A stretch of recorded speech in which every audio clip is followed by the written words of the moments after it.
अजीव तत्व की प्रधानता से वर्णन करता है। यहाँ का पहला सूत्र है अजीव काया धर्मा धर्माकाश उद्गलाः। अजीव काया धर्मा धर्माकाश उद्गलाः। अजीव काया धर्मा धर्माकाश उद्गलाः। अजीव काया धर्मा धर्माकाश उद्गलाः।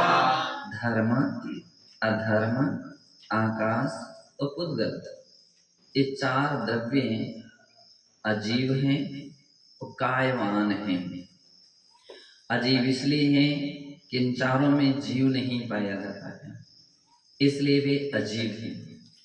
उद्गल इसलिए हैं, यानी काय इसलिए हैं क्योंकि ये सभी बहुप्रदेशी हैं।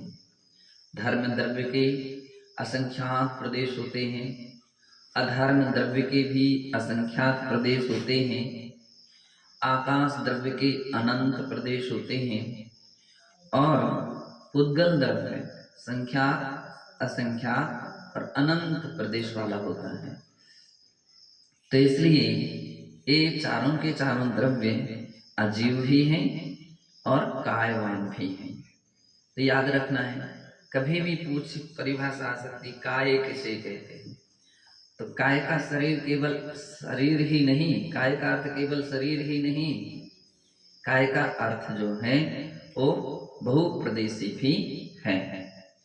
बहुत सारे ऐसे शब्द होते हैं कि जो शब्द एक जैसे रहते हैं लेकिन अर्थ उनके अलग अलग प्रकरण के अनुसार किए जाते हैं।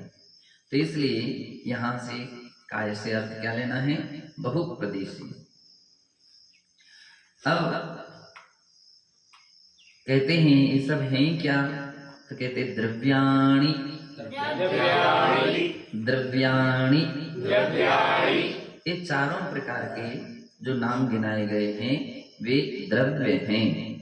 क्या चीज हैं, द्रव्य हैं। जीवाश्च जीवाश्च। अब यहाँ एक कहते हैं कि चार ही द्रव्य नहीं होते हैं, उसमें जीव भी एक द्रव्य है। तो कितने हो गए, 5। अभी एक और आगे गिनाएंगे। तो ये जीव भी द्रव्य हैं, तब कितने हो गए, 5।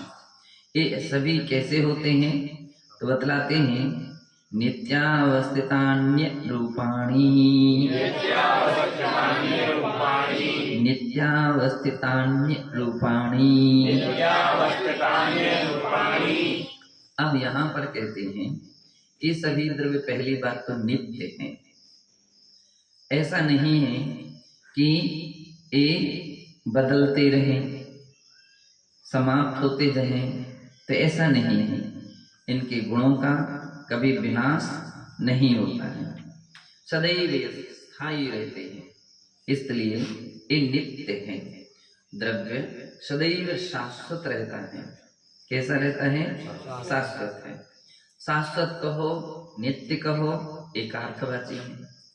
जो शाश्वत रहेगा वो अनादि अनिधन रहेगा, उसका आदि भी नहीं है और अंत भी नहीं है। तो ये सभी द्रव्य नित्य हैं। अवस्थित, अवस्थित का अर्थ यहाँ पर क्या लेना है, जिनकी जो संख्याएं हैं वो निर्धारित हैं, वे कभी बदलेंगे नहीं।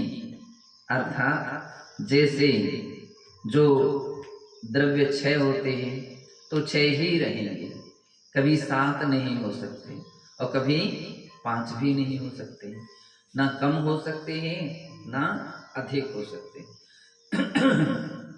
जैन धर्म का ये अकाट्य सिद्धांत है।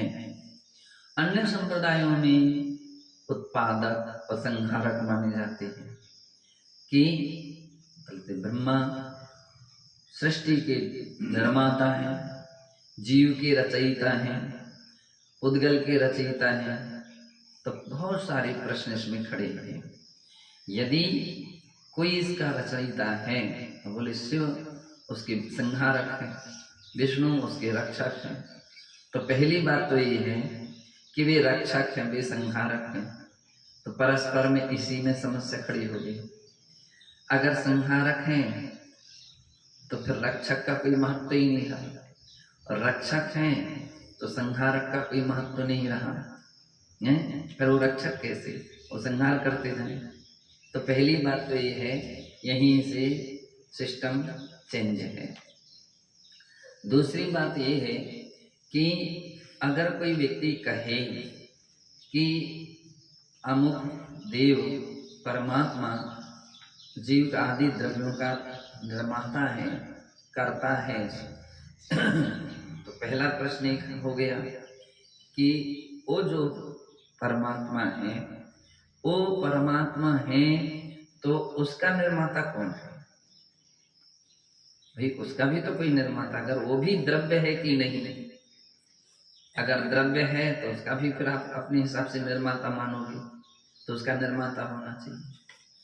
और अगर उसका निर्माता नहीं है तो फिर किसी का निर्माता नहीं है, ये सिद्धांत है। दूसरी तीसरी बात ये है यदि ये सब निर्माता हैं, जीव आदि के निर्माता हैं, तो असत की उत्पत्ति कैसे कर सकते हैं? जीव पहले था नहीं और उन्होंने बना दिया है, तो जो नहीं था उसको बनाया कैसे जा सकता है? बतलाते हैं कि सत जो रहता है उसका अस्तित्व था, अस्तित्व नहीं है, जिसका अस्तित्व ही नहीं है तो उसकी उत्पत्ति भी नहीं हो सकती, और जिसकी असत रूप में है तो उसकी उत्पत्ति नहीं हो सकती, और सत का कभी विनाश नहीं हो सकता है। तो ये व्यवधान आता है, तो वस्तु का कोई निर्माता नहीं है।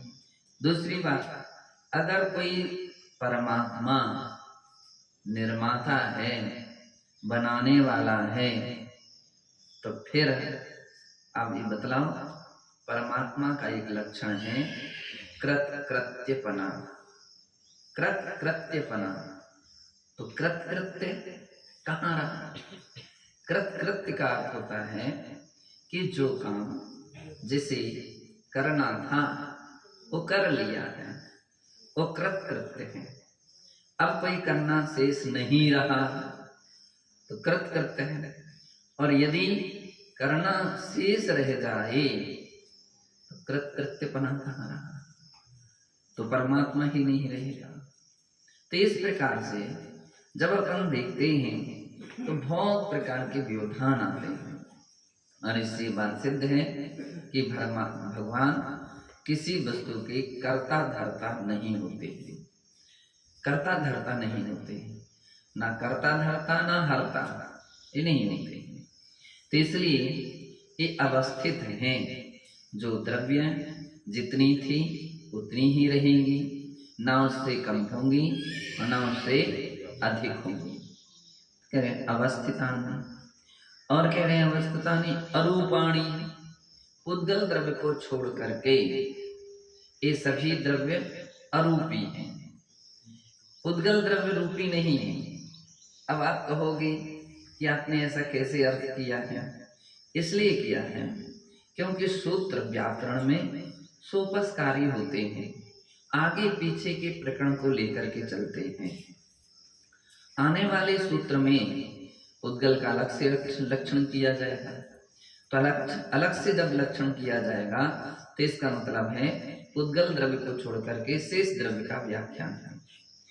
तो धर्म द्रव्य, अधर्म द्रव्य, आकाश द्रव्य, जीव द्रव्य, ये सभी क्या हैं? अरूपी हैं। और संक्षेप मान लो उसके अंदर में छिपा हुआ जो अर्थ है वो काल द्रव्य भी है, काल द्रव्य भी अरूपी है। चूंकि इसका वर्णन आगे आने वाला है इसलिए यहाँ अलग से नहीं कहा गया।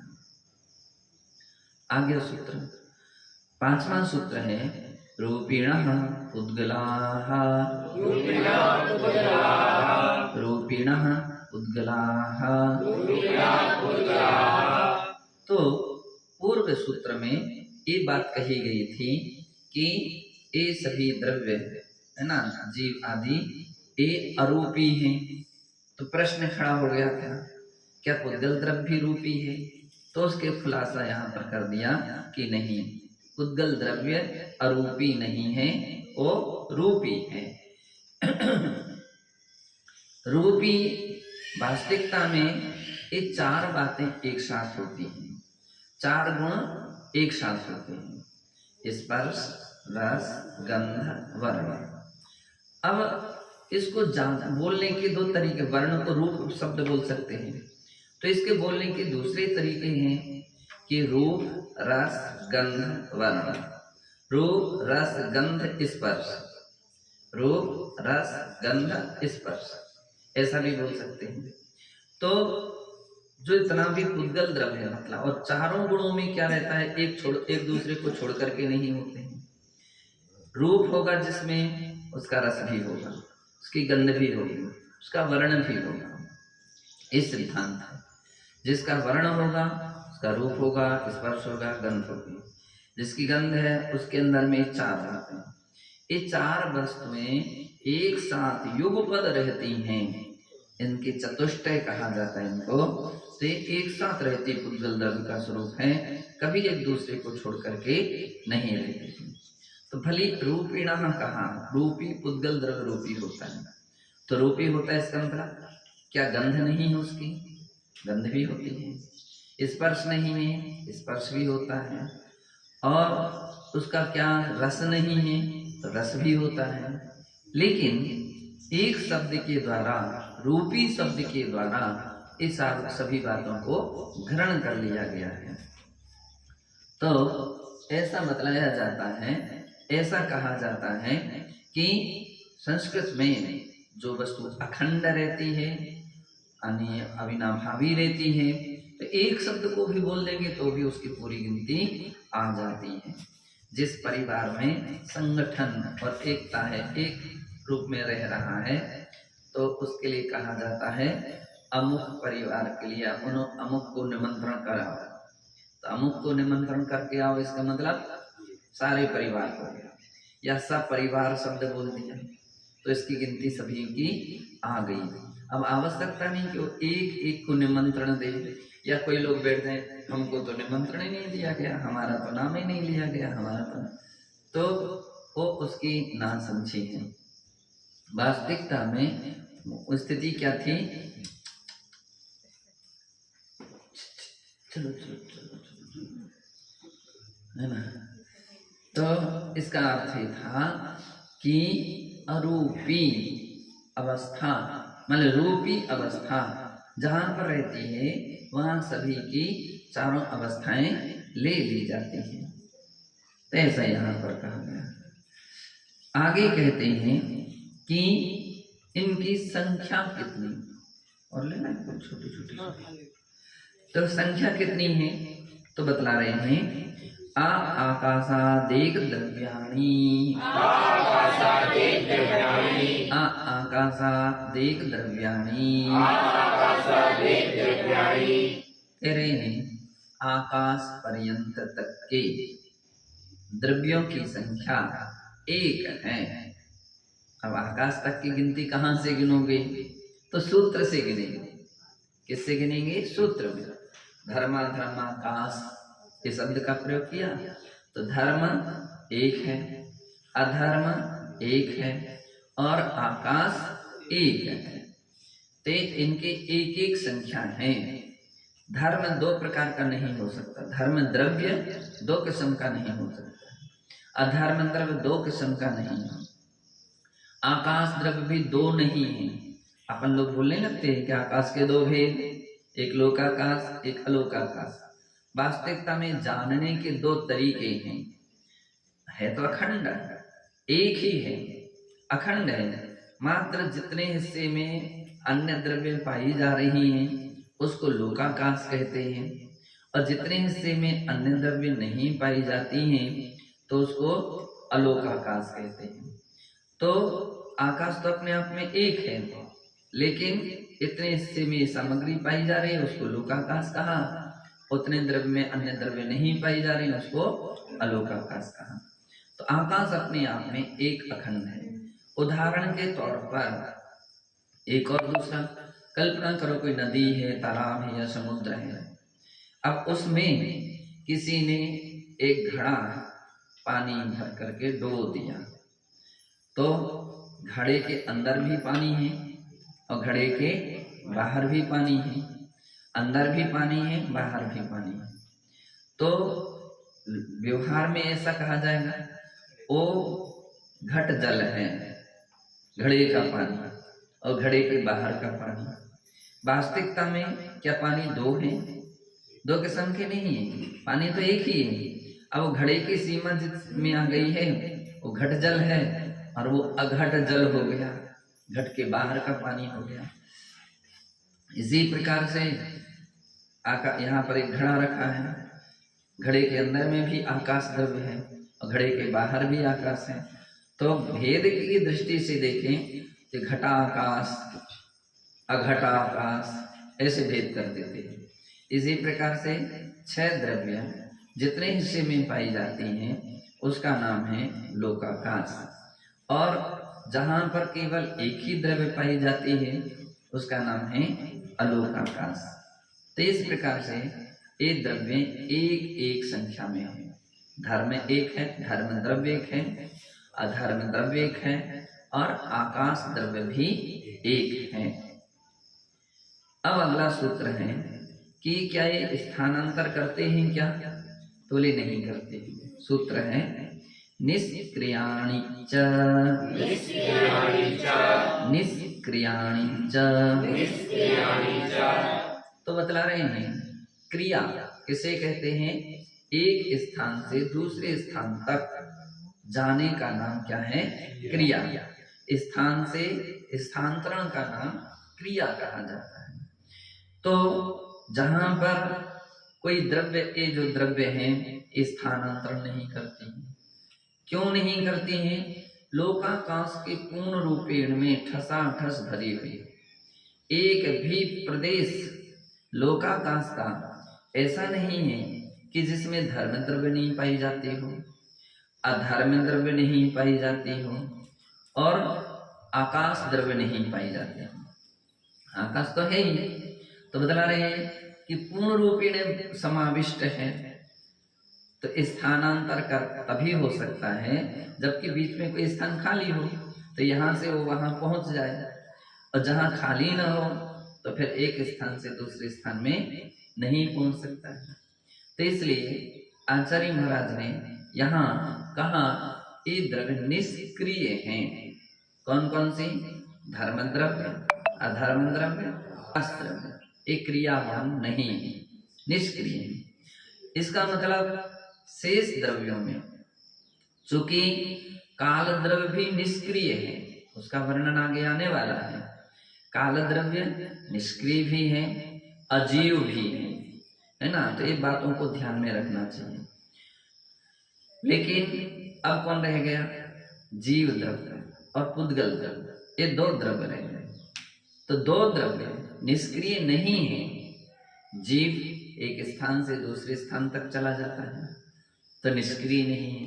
पुद्गल द्रव्य भी यहाँ से वहाँ अपन देख रहे हैं कि बहुत सारे ट्रक गाड़ियाँ आना जाना चल रही है, तो ये निष्क्रिय नहीं, तो क्रियावान है। कौन कौन? जीव द्रव्य क्रियावान है, पुद्गल द्रव्य क्रियावान है। तो बाकी द्रव्य क्रिया रहित होने से निष्क्रिय है, ऐसा जानना चाहिए। 2 सूत्र और लेंगे, बस 2 ले लें, 3 लेंगे फिर। असंख्याः प्रदेशा धर्माधर्मैक जीवानां, असंख्याः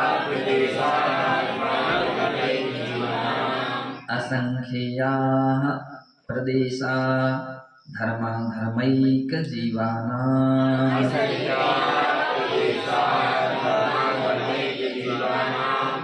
बतलाते हैं धर्म अधर्म और एक जीव, धर्म अधर्म और एक जीव, प्रत्येक के असंख्यात असंख्यात प्रदेश है। चूंकि आकाश एक ही है तो असंख्यात प्रदेशी हो गया। नहीं, धर्म द्रव्य एक ही है इसलिए असंख्यात प्रदेश हो गया, और अधर्म द्रव्य भी एक है इसलिए असंख्यात प्रदेश हो गया। एक जीव के भी कितने प्रदेश हैं? असंख्यात, असंख्यात। कोई व्यक्ति आपसे पूछे कि आप कितने प्रदेशी हो, तो आप क्या उत्तर देंगे? असंख्यात। आपकी आत्मा के असंख्यात प्रदेश हैं। अब प्रश्न खड़ा, प्रदेश किसी के? क्या प्रश्न है? प्रदेश। अभी तक प्रदेश की कोई बात आती थी तो लोगों की दृष्टि में क्या अर्थ रहता था? प्रदेश। प्रदेश यानी मध्य प्रदेश, प्रदेश यानी उत्तर प्रदेश, प्रदेश यानी राजस्थान, प्रदेश यानी गुजरात, प्रदेश यानी महाराष्ट्र। बस ऐसे प्रदेश के अर्थ अभी तक आपने सुने हैं, समझे हैं, जाने हैं।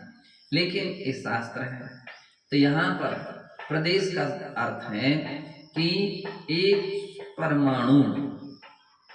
परमाणु भी ध्यान में रख लीजिए। परमाणु किसे कहते हैं? उद्गल द्रव्य का सबसे छोटा वह हिस्सा जिसका दूसरा हिस्सा ना हो सके, यानी इतना बारीक हिस्सा कि जिसका दूसरा हिस्सा कभी भी नहीं हो सकता है, वो सबसे छोटा है, उसका नाम है परमाणु। उसका नाम है परमाणु। एक परमाणु आकाश के जितने हिस्से में रहता है या स्थान को घेरता है उसका नाम है प्रदेश। उसका नाम क्या है? प्रदेश। तो प्रदेश की स्थिति ये है, एक परमाणु जितने हिस्से में रहे उसका नाम है प्रदेश। अब आपके अंदर में एक प्रश्न फिर से खड़ा हो सकता है। क्या प्रश्न खड़ा होगा? एक प्रश्न खड़ा हो जाएगा कि बहुत ही छोटा हो गया, तो ये तो असंख्यात, इसी में एक अंगुली में ही सब असंख्यात प्रदेश हो जाएंगे, हैं? ऐसा सोच में आ गया तो नहीं।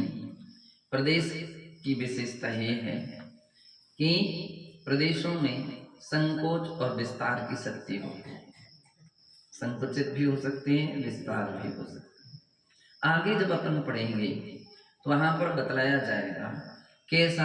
प्रदेश संगार सर्पाभ्यम प्रदीपवत, ऐसा सूत्र आएगा आगे। तो संगार और विस्तार की शक्ति होती है जैसे दीपक। दीपक के ऊपर एक छोटी सी कटोरी ढांक दो तो उसका प्रकाश कितनी सीमा में रहेगा? कटोरी बराबर रह जाएगा। बड़ा गंज ढांक दीजिए तो गंजा बराबर उसका प्रकाश हो गया, है ना? तो क्या छोटी में कम हो गए प्रदेश और बड़े गंजे में ज्यादा हो गए? क्या नहीं, उतना ही प्रकाश है। विशेषता ये थी कि वो छोटे रूप में आ गया और वो बड़े रूप में, बड़े से फिर छोटी कटोरी ढांक दी, फिर उतनी की उतनी हो गया। तो प्रकाश तो उतना ही का उतना है, लेकिन आवरण के कारण से वो छोटा और बड़ा हुआ है। प्रकाश में छोटे बड़े होने की सामर्थ्य है, तभी छोटा बड़ा हो सकता है। इसी प्रकार से आत्मा के अंदर में छोटे बड़े होने, आत्मा के प्रदेशों में छोटे बड़े होने की सामर्थ्य है। संकोच और विस्तार उसके लिए बोलते हैं। छोटे होने का नाम संकोच और बड़े होने का नाम विस्तार।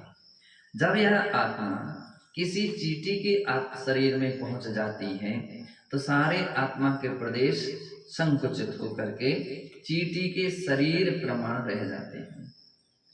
तो घटे नहीं है, संकुचित हो गए। और वही आत्मा जब हाथी के शरीर में पहुंच जाए, डायनासोर के शरीर में पहुंच जाए तो क्या हो जाएगा? विस्तार हो जाएगा। क्या उसमें कुछ बढ़ गए? क्या तो प्रदेश बढ़े नहीं, ना यहाँ घटे हैं और ना वहाँ बढ़े हैं। तो क्या हुआ? केवल संकोच विस्तार के कारण से एक परिवर्तन आया है। आगे है आकाशस्यानन्ताः, आकाशस्यानन्ताः, आकाशस्य अनंताः। आकाश द्रव्य अनंत प्रदेशी हैं। कितने प्रदेशी हैं? अब आपके मन में प्रश्न खड़ा हो सकता है कि ये समझ में नहीं आया कि असंख्यात और अनंत, संख्यात असंख्यात कैसे कहते हैं? तो बोले जिसकी संख्या ना गिनी जा सके वो असंख्यात है। अनंत कैसे कहते? जिसका अंत ना हो। तो ये बातें अपन को ध्यान में रखना चाहिए। सामान्य लोग ऐसे ही समझते हैं कि असंख्यात और अनंत तो एक ही बात है लौकिक गणित में। इसलिए आमतौर पर लोगों में दोनों को एक मान लिया जाता है, जबकि दोनों एक नहीं है, दोनों अलग अलग हैं। असंख्यात ये है कि हम गिन नहीं सकते, लेकिन सीमा तो है उसकी। किसी वस्तु के गिन नहीं सकते लेकिन उसकी सीमा है। बालू यहाँ पर इतनी सारी रखी है, बालू के कणों को नहीं गिन सकते हैं, ये है। लेकिन बालू जो है नदी में, इतनी नदी में या इतने तालाब में या इतने स्थान पर इतनी बालू रखी है, एक पहाड़ बन गया बालू का। तो बालू का पहाड़ बन गया, हम बालू के कणों को नहीं गिन पा रहे हैं, सीमा तो है। इसका नाम है असंख्यात। जो सीमित तो है लेकिन गिनती ना गिनी जाए वो असंख्यात है। और जिसकी गिनती भी ना गिनी जा सके और सीमा भी जिसकी ना हो उसका नाम है अनंत। आकाश अनंत है, उसकी ना तो सीमा है और ना उसको उसके परम प्रदेशों को गिना जा सकता है। इसलिए कहते हैं आकाशानंताः, आकाश अनंत प्रदेशी है। और अंतिम सूत्र है प्रदेशों का वर्णन करने में, संख्या संख्याश्च पुद्गलानां, संख्या संख्याश्च पुद्गलानां। कहते हैं कि पुद्गलानां, पुद्गलों के, संख्या संख्यात प्रदेश भी होते हैं, असंख्य असंख्यात प्रदेशी भी होते हैं। 6 शब्द लगा है, 6 शब्द से क्या अर्थ लेना? और अब और कौन रह गया? अनंत रह गया। तो इसलिए पुद्गल द्रव्य संख्यात प्रदेशी भी होता है, असंख्यात भी हो सकता है, अनंत भी प्रदेशी हो सकता है। 3 प्रकार के प्रदेश उसमें रहते हैं। संख्या कुछ ऐसे पुद्गल हो सकते हैं जिसके लिए द्व्यणुक, चतुष्णुक, अष्टणुक, 10 अणुक, यानी 10 अणु का समूह, 20 अणु का समूह, तो उसकी गिनती गिन सकते हैं। 1000 अणुओं का समूह, हम उसकी गिनती गिन सकते हैं, तो वो संख्या है। और जिसकी गिनती नहीं गिन सकते, ऐसा पुद्गल परमाणु, असंख्या, ऐसा पुद्गल स्कंद, असंख्यात प्रदेशी। और ऐसे भी पुद्गल हैं कि जिसकी गिनती न गिनती गिनी जा सकती है और ना उसका अंत गिना जा सकता है। ऐसा अनंत भी प्रदेशी पुद्गल परमाणु, पुद्गल स्कंद हो सकता है। एक और सूत्र ले लें, नाड़ोः, नाड़ोः। अब इसका अर्थ क्या हो गया? ना अड़ो, क्या हो गया? ना अड़ो, है ना? अड़ी मत करो, अड़ी करना अच्छी बात नहीं है। जो अड़ियल होते हैं वे घटियल होते हैं। कैसे होते हैं? जो अड़ियल सो घटियल। अड़ गए हम तो बस ऐसे ही रहेंगे। अड़े रहो, बच्चे अड़ जाते हैं, हमको तो 2 लड्डू चाहिए, 2 ही लेंगे, नहीं तो लेंगे फेंक देंगे। तो जो आया था वो भी हाथ से था, ये 2 ही, उसके पास एक ही लड्डू था और उसने दे दिया था, बच्चे ने फेंक दिया। और या तो खाओ लाओ और नहीं तो रोते रहो। तो अड़ी कभी नहीं करना चाहिए, ये लोक नीति है। लेकिन यहाँ ऐसा प्रकरण नहीं है। यहाँ प्रकरण किसका चल रहा है? यहाँ प्रकरण चल रहा है प्रदेशों। किसका चल रहा है? प्रदेशों का।